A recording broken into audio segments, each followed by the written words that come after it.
በመገባደድ ላይ የሚገኘው ዓመት በኢትዮጵያና በቀጠናው የለውጥ ዓመት ነው እየተባለ ነው። ሀገራዊና ቀጠናዊ ለውጦች ፈጣንና ይገመት ሆነዋል። የአሜሪካ ቁልፍ ባለስልጣናትና የፋኖ ኃይሎች ልዑካን የፊታችን ማክሰኞ ሚስጥራዊ ስብሰባ እንደሚያደርጉ የፋኖ ምንጮች በመናገር ላይ ናቸው።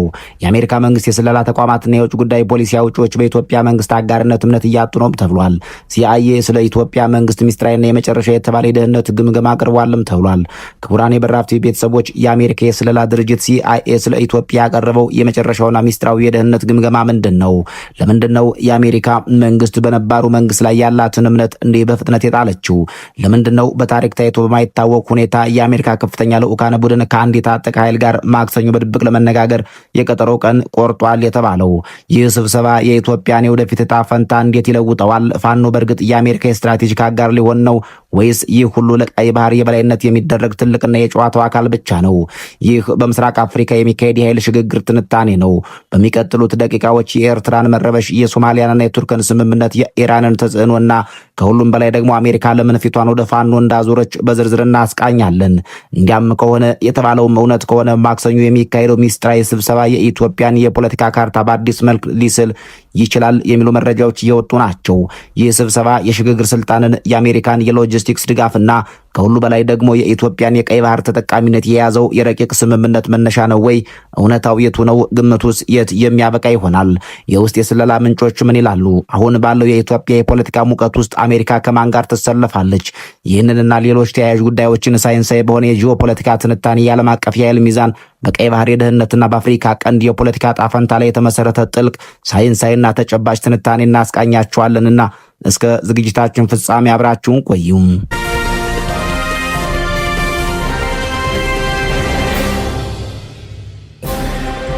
ዓለማችን አሁን ባለችበት ውስብስብ የፖለቲካ ትኩሳት የአሜሪካ የውጭ ጉዳይ ፖሊሲ፣ የኢራን ተስፋፊነት፣ የቱርክና የእስራኤል ፍላጎት እንዲሁም የኢትዮጵያ ውስጥ የኃይል ሽግግር በአንድ ነጥብ ላይ ተገናኝተዋል። ይህ ዘገባ እነዚህን ውስብስብ ክሮች በመተንተን በመጪዎቹ ጊዜያት የሚፈጠረውን እውነታ በግልጽ ለማሳየት ይጥራል።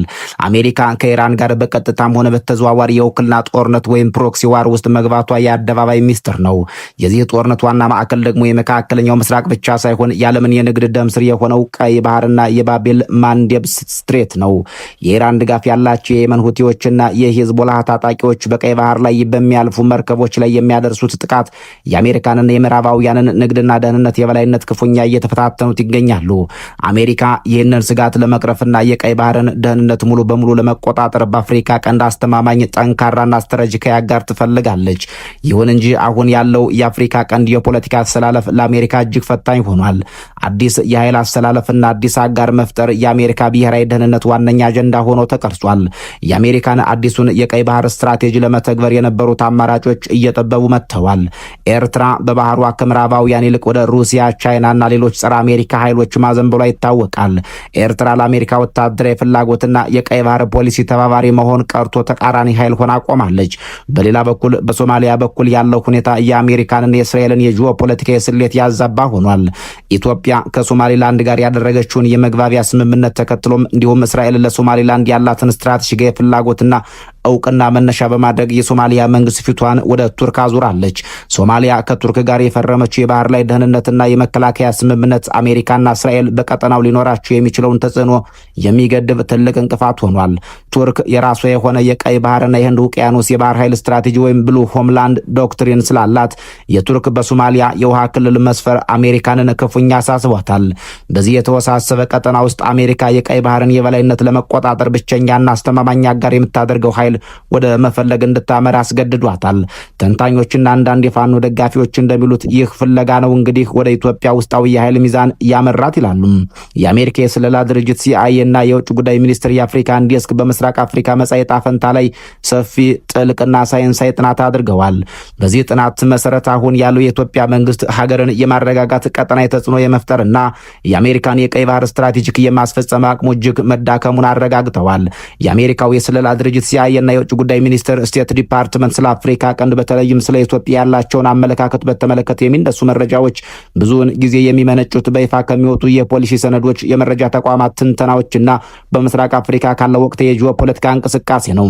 ኢትዮጵያ ሀገርን የማረጋጋት ቀጠና የተጽዕኖ የመፍጠርና የአሜሪካን ቀይ ባህር ስትራቴጂ የማስፈጸም አቅሟ መዳከሙን በተመለከተ በተጨባጭ ማስረጃዎች ላይ ተመስርተን በአራት መንገዶች እንቃኙም። ቀዳሚው ነጥብ የውስጥ መረጋጋትና የሀገር ግንባታ ፈተናዎች የሚሰኝ ይሆናል። ኢትዮጵያ በቅርብ ዓመታት ውስጥ ያሳለፈች የውስጥ ችግሮች በዋሽንግተን እይታ ውስጥ ሀገሪቱን እንደ ስትራቴጂካዊ አጋር ከመመልከት ይልቅ እንደ ያልተረጋጋ ቀጠና እንዲታይ አድርጓታል።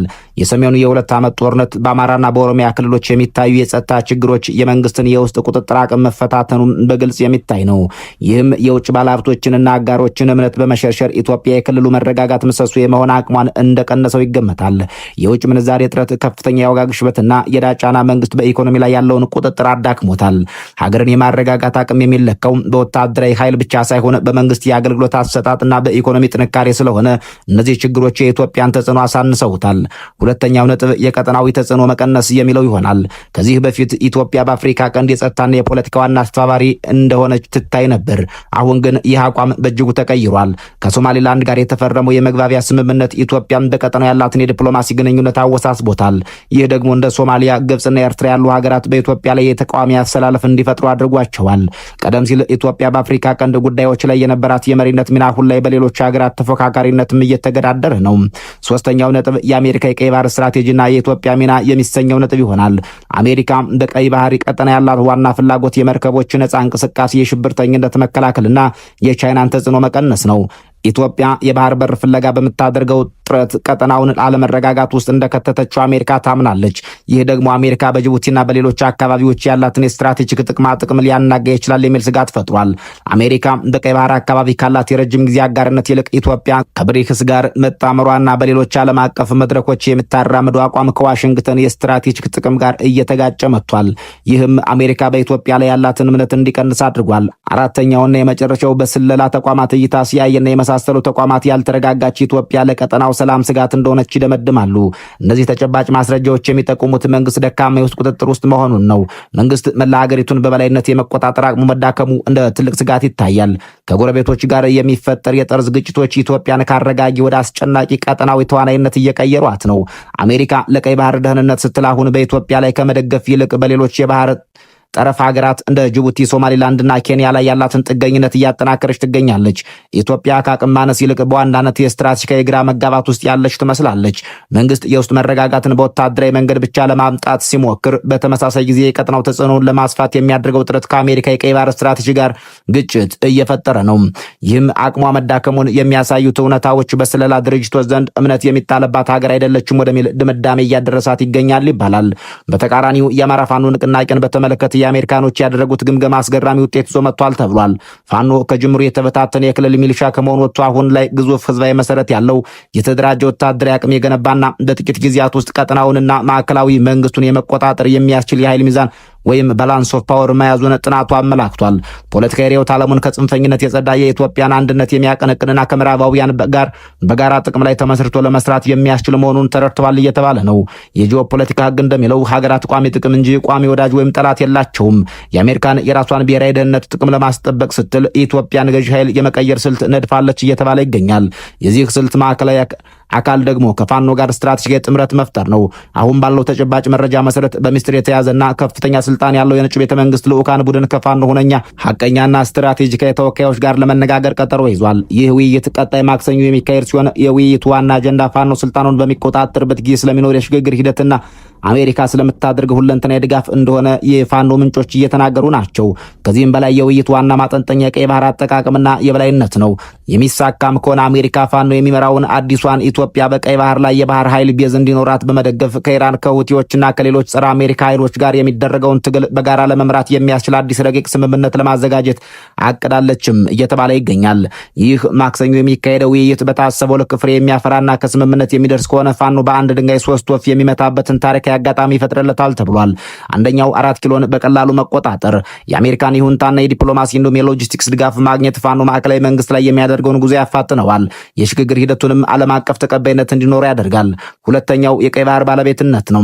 የኢትዮጵያ ሕዝብ ለዘመናት ሲያነሳው የነበረው የቀይ ባህር በር ባለቤትነት ጥያቄ በተግባር የሚመለስበት መንገድ ይከፈታል። አሜሪካ የቀይ ባህርን ደህንነት ለማስጠበቅ ስትል ጠንካራ የባህር ኃይል ያላት ኢትዮጵያ እንድትፈጠር ትገደዳለች። ይህም ማለት የፋኖ አመራር የኢትዮጵያን ታሪካዊ የባህር በር መብት በዲፕሎማሲና በጂኦፖለቲካዊ ስምምነት ያረጋግጣል ማለት ነው። ሶስተኛው ከታላቁ አሜሪካ ጋር የጠበቀ ግንኙነት መፍጠር የሚሰኘው ይሆናል። ከምዕራባውያን ጋር የሚኖረው ጤናማና በጋራ ጥቅም ወይን ፖሊሲ ላይ የተመሰረተ ግንኙነት ሀገሪቱን ከነበረችበት የኢኮኖሚና የፖለቲካ ማዕቀፍ በማውጣት ወደ አዲስ የእድገት ምዕራፍ እንድትሸጋገር ያደርጋታል እየተባለ ይገኛል። የአፍሪካ ቀንድ ፖለቲካ በአዲስ መልክ እየተጻፈ ነው። የኢራን ስጋት፣ የኤርትራ አቋምና የሶማሊያ ቱርክ ስምምነት አሜሪካን አዲስና ጠንካራ ጋር እንድትፈልግ አስገድዷታል ይላሉ ፖሊሲ አውጪዎች። የፋኖ ወታደራዊና ፖለቲካዊ አቅም በዓለም አቀፍ ማህበረሰብ ዘንድ እውቅና እያገኘ መምጣቱ የኢትዮጵያንና የቀጠናውን የፖለቲካ ካርታ በቅርቡ እንደሚቀይረው የሳይንስና የጂኦፖለቲካ ተንታኞች አረጋግጠዋል። ጥያቄው ይሄ ሁሉ ሲሆን በህዝብ የተመረጥኩ ነኝ የሚለው የጠቅላይ ሚኒስትር አብይ አህመድ መንግስት ዝም ብሎ ይመለከታል ወይ የሚለው ይሆናል። ቀጣይ ማክሰኞ የሚደረገው የሚስጥር ውይይት የዚሁ ሁሉ የለውጥ ጅማሮ ማሳያ ነው። ጣቢያችን ይህንን ጉዳይ በቅርበት እየተከታተለ የሚገኝ ሲሆን የውይይቱን መልካም ጅማሮና ዝርዝር ውጤቶች ይዞ በሰፊው የሚመለስበት ይሆናል። በያላችሁበት ዓለም ሰናይ ጊዜ እየተመኘን በዚሁ ተሰናብተናል።